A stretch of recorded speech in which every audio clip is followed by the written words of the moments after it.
Hello and welcome to Good Journeys Tarot. I'm Rosemary, and today we are going to be talking about the Ten of Pentacles. But before we get into talking about the Ten of Pentacles and chatting with those who might pop in, I will share what's been going on here with Good Journeys Tarot during the week, as I have been doing for a while. I had three pieces of happy mail this week. One was the Runes for Modern Life. On Wednesday, I did a live with Nina from Shuffle Tarot. Thoroughly enjoyed that experience and would love to do more lives with other tarot readers from around the world and chat about our experiences, about what we're studying, learning, reading, and our newest decks, that type of thing. So, interested, please do approach me either through messaging on Instagram or Facebook or in the comments below. That conversation with Nina is still up if you're interested. But one of the things we talked about was the runes. And I had been debating about getting a deck to help me with learning the runes. One of the reasons that I have been hesitant has been that many of the cards for runes have just the symbol of the word. So, like Rido is wheel, so it might have a wheel on it, right? But these cards are designed in an oracle style fashion where the imagery is related to the meaning of the rune. So here, Rido being the wheel or journey, there is a woman taking a trip, which is something that's associated with Rido.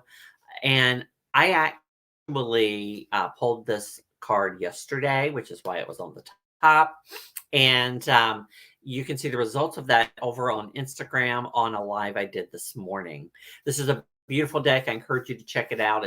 It's one that Nina has been using recently, and really is the first rune deck that I've seen that I have really liked. And I'm already learning so much. The guidebook is in full color, so if you want to study it, you could take the guidebook with you and you don't need the deck. Apart from the spelling of a couple of runes and the pronunciation, things which people don't universally, it pretty much follows what I've already learned about the runes. It does a great kind of oracle style description, highlighting some key words, and gives you not just the meanings, the letter in Arabic, as well as the symbol here. So, great little deck. Glad to have it in my collection. The other thing that showed up this week, which I am excited about, is the Pocket of Peers. And the Pocket of Peers is an idea that Jamie Sawyer had where she included people that have been influential in her tarot journey. To me, this is like a jump the shark deck. It is a deck about the thing itself. So it's a tarot deck about tarot. So the Fool being pulling the first cards, the World being the Celtic cross, and then along the way there are people who have influenced her throughout the years. There's V. The Wheel is actually her progression on creating the cards, I think. And so it is a gorgeous deck. I love the edging on it. And um, some of the people who are in here are also personal friends and family of hers. This is reminiscent of an idea that I had as I've been going through and trying to create the mock-ups of what I want in my tarot deck. And that is that some of the cards are of specific people in my life. Now, I probably won't name those people when I'm talking about the decks or identify them for you, but you'll be able to see my personal experiences in the deck. So I really like that. This morning the guidebook finally arrived, which is odd that it arrived on Sunday. It's been saying it was in a town like 30 minutes away for 4 days. I love the way she did it. Each of the ones who are tarot deck creators, she actually has their online contact information. So, like whether it's a website or an Instagram or something like that, where you can get more resources from them on the tarot, which I think is a great idea. I'm going to be able to check out some people that I'm not familiar with. And then there are people on here that I am very familiar with, of course, Rachel Pollack and Mary Kay Greer being the teachers in the deck, and others scattered throughout the deck. Some of them actually have comments by the person depicted. So I'm looking forward to seeing those as well. And all of those are annotated with the little names of the people. And it's interesting to see some of their pictures because some of them I haven't seen a image of before. I've only seen their posts on Instagram or whatnot. But yeah, it's great. Welcome, Strength Reverse. Amy, it's great to have you here. Just kind of talking about what came in this week before I get started on the Ten of Pentacles. The Runes for Modern Life, which I just talked about. And then the Pocket of Peers, which I was going to use it as my deck of the week, but the guidebook came after I finished my reading this morning. So I'll have to use it next week. And what's interesting is that one of the cards, which is a person I didn't recognize, is actually the creator of the other deck that I just ordered and will be arriving this week, which is the Numinous Tarot. And I'm a little bit excited about that deck. It's one I've looked at a lot and just never seemed to want to pull the trigger when it was available. So I'm getting the 3rd edition.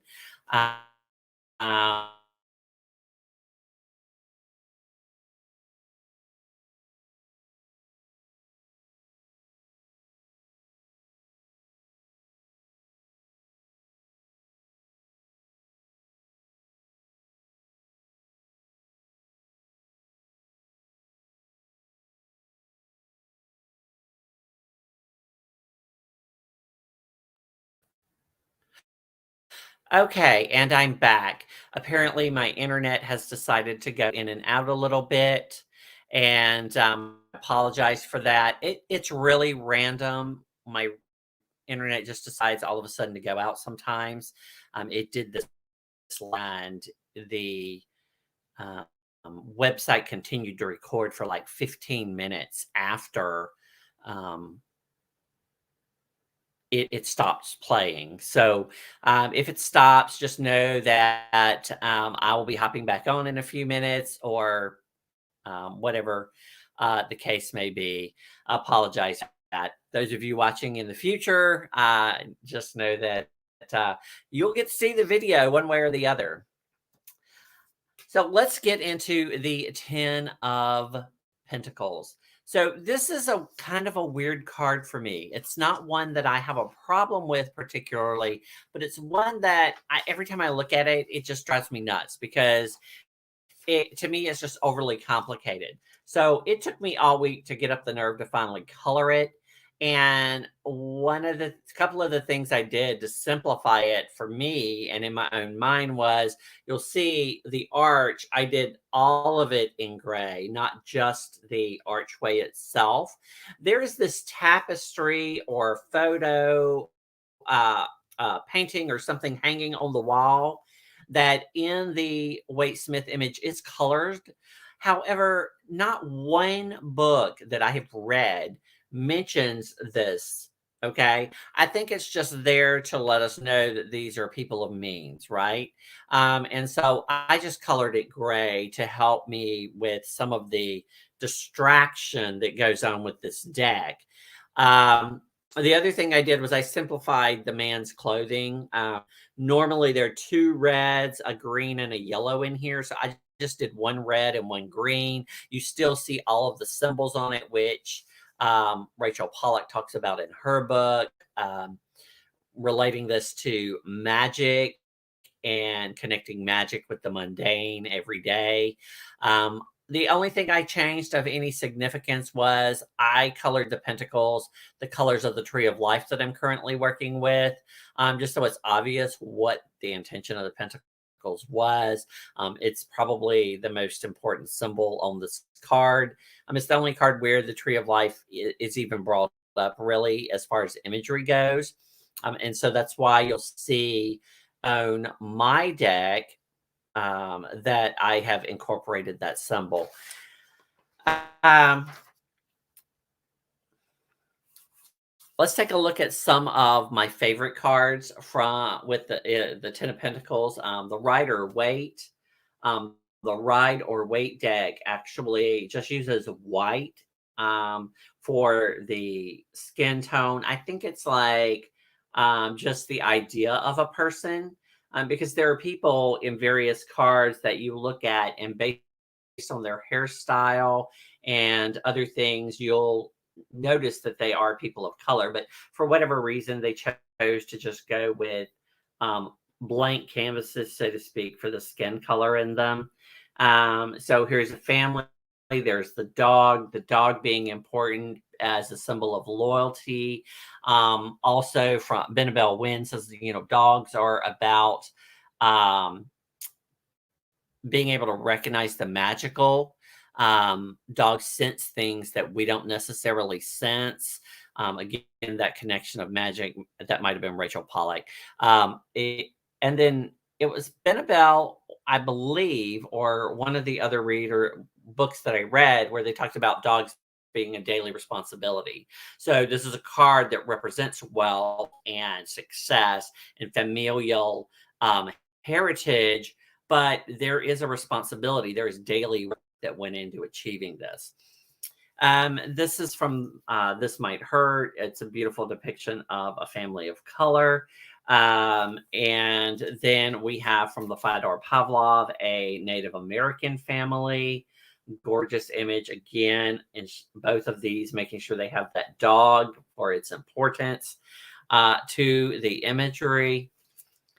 The Slow Tarot is a gorgeous one, which doesn't actually depict a family image. It depicts various collection of things over the course of time that kind of that hints at legacy. There is a family photo among that collection. It has a clock denoting the passage of time. You'll see the number 10 in there a lot, as on that D20, as well as a number of coins.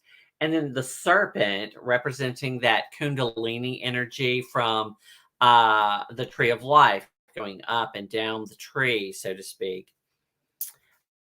Some cards have almost a pip effect. This is the Spacious Tarot. I always struggle over the name of that deck, Amy. I don't know what's going on there, but basically they're knots on this tree. And then here in the Urban Tarot, they focus on the Tree of Life image. My favorite cards in my collection are this one, which is from the Bonestone and Earthflash. It's a family there by the yurt. There is some of their farm animals in the background.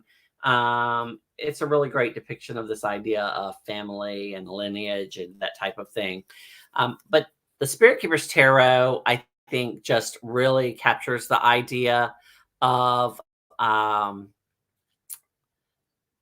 legacy. There's the grandchild and the grandfather. There's the Tree of Life, which is an important symbol that gets left out of many cards. This is the idea that the magical meets the mundane. This is where everything comes together. This is about long-term success, long-term wealth, and family heritage, ancestors, that type of thing. Oh, that's a great concept that I hadn't thought about. So the knots as growth or experience on the tree. Wonderful idea.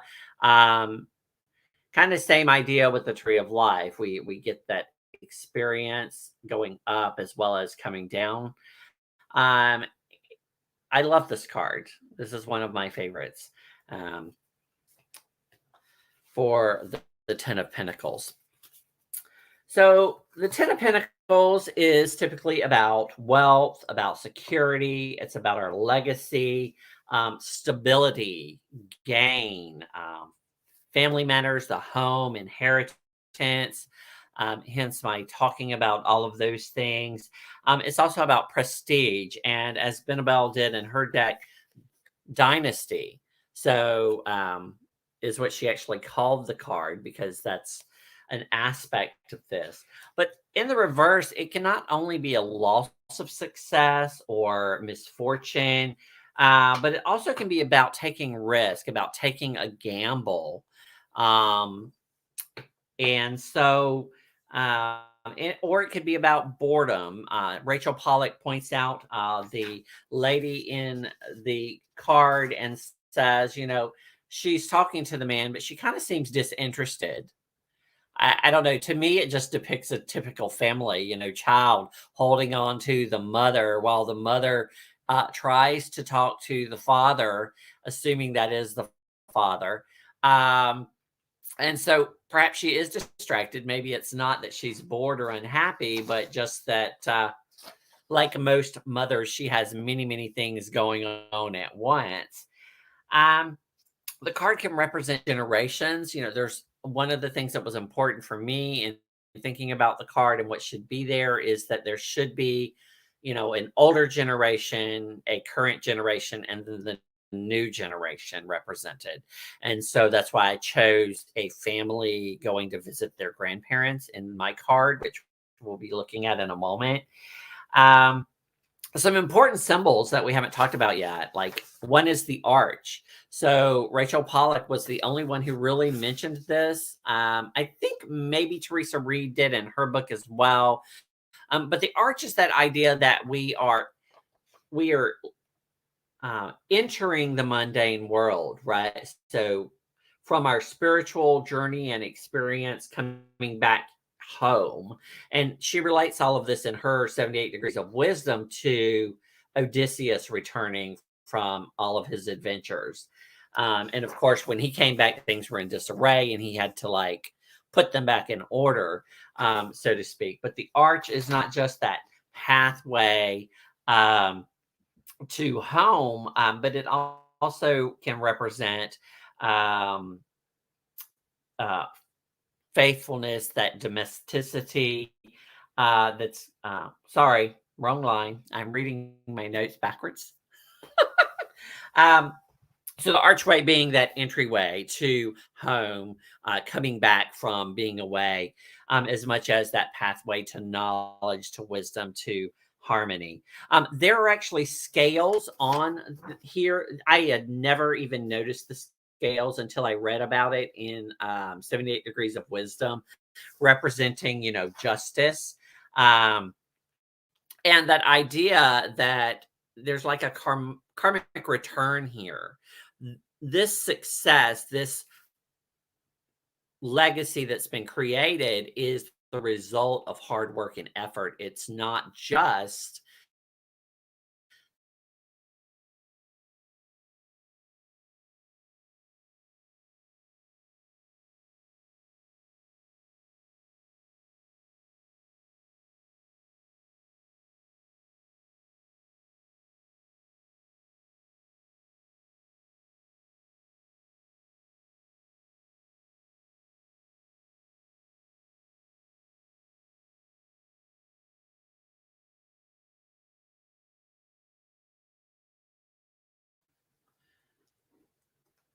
okay. And I'm back. Next week, I think I'll try this with my mobile hotspot instead of my Wi-Fi, um, so that I don't have to worry about it going in and out on you guys. Um, we were talking about the dogs, and dogs or pets are associated with house 6, which is where this card typically resides, where we see faithfulness and domesticity. So this is the ultimate idea of Malkuth on the tree of life. This is the connection to the mundane, to the world. This is our interaction here on the mortal plane, as it were. Let's look at the image that I created, and I'll tell you a little bit about why I did what I did. So this is my mock-up of the card, and I really like the idea of the Waite Smith card, but to me, again, it's just really, really busy, and I feel like it could be clearer. So in mine, I used the archway and I kept that tree of life, but I put the tree of life on the wall like the family crest, which we see in the Waite Smith version.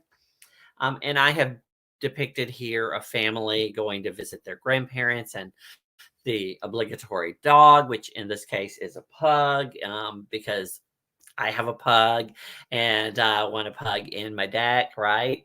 Um, this is a card that, again, is a mock-up. So some things would change if I actually had someone draw it or paint it, like possibly the type of house and maybe adding a pear tree next to the house. Um, oh, yes. So, strength reverse, great comment. This actually is in one of the books I read as well about, dogs recognizing things that we don't, whether that be um, spiritual things like demons or angelic visitors, or even people coming to visit. Like they know who is a friend and who is not a friend, and that type of thing. And so I feel like that's an important thing that should be in any Ten of Pentacles is that little dog of some kind. So as you think about the Ten of Pentacles this week, please do think about what effect your family has had on who you are, as well as what legacy you're hoping to leave behind. One of the things as a single person that I think about all the time is like, when I'm gone, is there even going to be any remnant of me left, right? Because I have no kids. I haven't done anything of any note that anyone's going to remember for very long. And so I've been trying to create the deck as well as a guidebook to get out there into the public so that at least some people will remember me in some way. Um, if you're enjoying these videos and you would like to help me in my tarot journey at all, as it were, please do check out the wish list for Amazon in the comments. I really want to get the flesh tone markers at some point that I have on that list, because right now using the Sharpies, I just don't have very many options for skin tones, and that's very disappointing as I try to do these colors. Um, be looking out Wednesday for a video about fall decks. It was a VR to Boho Tarot, which I recorded and will be going live on Wednesday. This week, the card that I will be working with is going to be the Seven of Wands.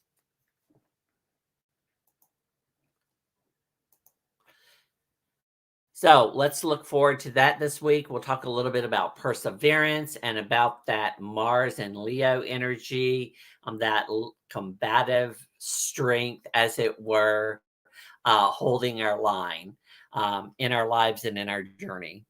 Until next time, everyone, good journeys. Thank you to Amy from Strength Reverse for checking in today.